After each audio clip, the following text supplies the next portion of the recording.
This poll didn't just shift numbers. It sent a shock through Canberra, a government under pressure, a budget under fire, and a surge no one saw coming until it hit.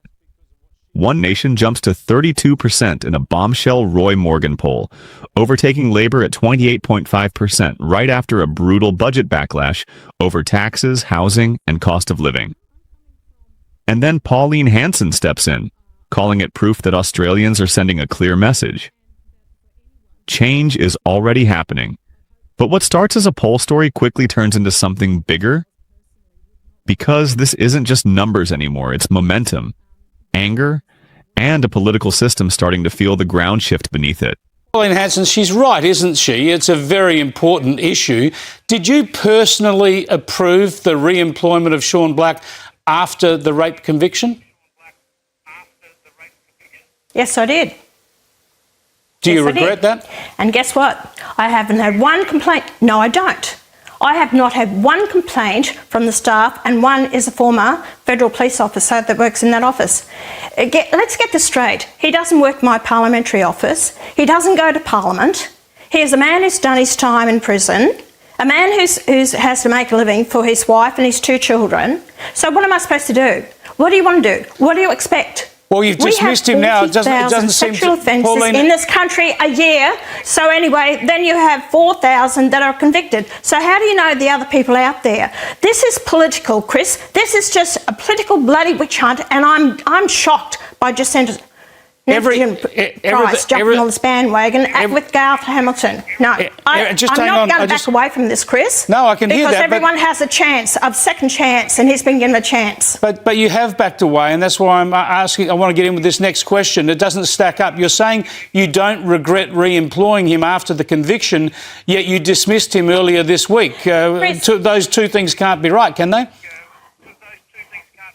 Chris, because the political pile-on that is happening, that's going at the moment, right? My aim now is to get on and put out policy for this country. The Liberal Party, I'm getting so much put onto me and the party. They're trolling through everything to actually make us sound like the worst party with our members of parliament, everyone. You have no idea what the hell is happening to me on a daily basis from not only not from the Labor Party, from the coalition and the media, trolling through everything, dirt, whatever they can do to criticise One Nation. You've put me in such a position, not only that, you've put this man in a position as well. And it didn't need to be this way, but the people have made it that way. The media and the Liberal Coalition Party and their gutter politics. I've got no time for them. The whole lot stinks. As far as I'm concerned, I'm not happy with it. Pauline, I think given your polling and given your results in South Australia and elsewhere, I agree with you. There's no doubt there are going to be attacks coming to you from the coalition parties and from Labor as well. They'll be trawling through everything, as you say. And obviously someone's found this re-employment issue and they've raised it. But I just come back to this point, though. Are you saying then that you've only dismissed Sean Black because of the public outcry, that you were right to re-employ him after a rape conviction? What's your take on this political debate? Do you agree or disagree with what was said? Drop your thoughts in the comments and join the discussion below. No, he agreed with me to actually had leave. He knew this. He's worked for the Liberal Party. He's also worked for the Labor Party. He's been a councillor, okay? So he knows politics. As he said, Pauline, they'll never let up on this. He said, when you've come this far, he said, they'll never let up on it. So it was an agreement between both of us, Chris. And I feel sorry for the poor man and his wife and his kids. And that's why I said to your producer today, Chris, I didn't want to discuss this anymore, about this today on the air, because I think it's disrespectful to him and his family to keep this going and going. So you've kept it going again. Well, I've made my stance about this, and I gave this fellow a job again to try and, redemption after doing his time. When is the man going to get on with his life? And it disgusts me that you've kept this going. There was no need. He's done his time, and he should have been able to live his life in peace, but it's not the case, is it? Pauline, you'll appreciate that I ask whatever questions they like of people. I don't get into agreements, or I'm not told what issues to avoid, and I wanted to clarify that with you, the history of this issue, and thanks for joining us. I appreciate it. Thank you.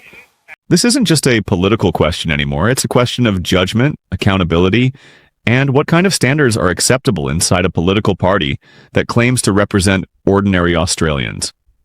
Because what we just saw here is not a simple disagreement. It's a contradiction that raises serious concerns. On one hand, Pauline Hanson admits she personally approved the re-employment of a convicted rapist. On the other hand, she later steps back under pressure and claims it was an agreement and a second chance situation. But the problem is not just the hiring itself, it's the shifting explanation. At different points in the conversation, the justification changes. First, it's about redemption. Then it's about staff safety and no complaints. Then it becomes a political attack. And finally, it turns into frustration at the media for even asking the question. That inconsistency is exactly why this story is exploding. Supporters see it as compassion and second chances. Critics see it as a serious lapse in judgment involving a person with a violent criminal conviction being placed back into a political environment. And once the pressure builds, the explanation starts to shift from responsibility to defense, to frustration, to victimhood, with the focus moving away from the decision itself and toward the media coverage. What this hearing really exposes is not just the controversy over one staff member, but the broader tension in politics between rehabilitation and accountability, and who ultimately gets to decide where that line is drawn. Because in the end, the question still remains unanswered in a clear way. Was this a justified second chance? Or a decision that should never have been made in the first place? And that is exactly why this story is not going away anytime soon. If you want to stay updated on the biggest political controversies, breaking debates, and real-time reactions, make sure you like this video, share it with others, and subscribe to the channel so you don't miss what happens next.